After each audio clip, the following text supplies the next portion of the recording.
வேதாரண்யம் அருகே புரட்சித் தமிழர் தமிழகத்தின் எதிர்க்கட்சித் தலைவர் முன்னாள் முதல்வர் எடப்பாடியார் அவர்களின் பிறந்த நாளில் சுவர் விளம்பரம் செய்யும் அதிமுக நிர்வாகிகள்.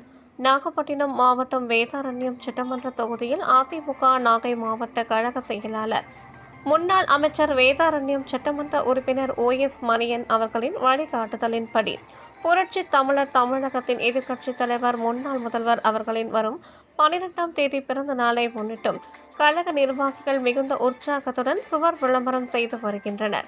இதன் ஒரு பகுதியாக வேதாரண்யம் பகுதியில் அதிமுக கழக நிர்வாகிகள் ஆங்காங்கே உள்ள சுவர்களில் சொந்த முயற்சியில் 2026இல் மீண்டும் நம் ஆட்சி அமைப்போம் என பல்வேறு வாசகங்களில் கழக நிர்வாகிகள் வாசகங்களை சுவர்களில் எழுதி பொதுமக்களுக்கும் கழக தொண்டர்களுக்கும் உற்சாகத்தையும் தெம்பையும் ஏற்படுத்தி வருகின்றனர்.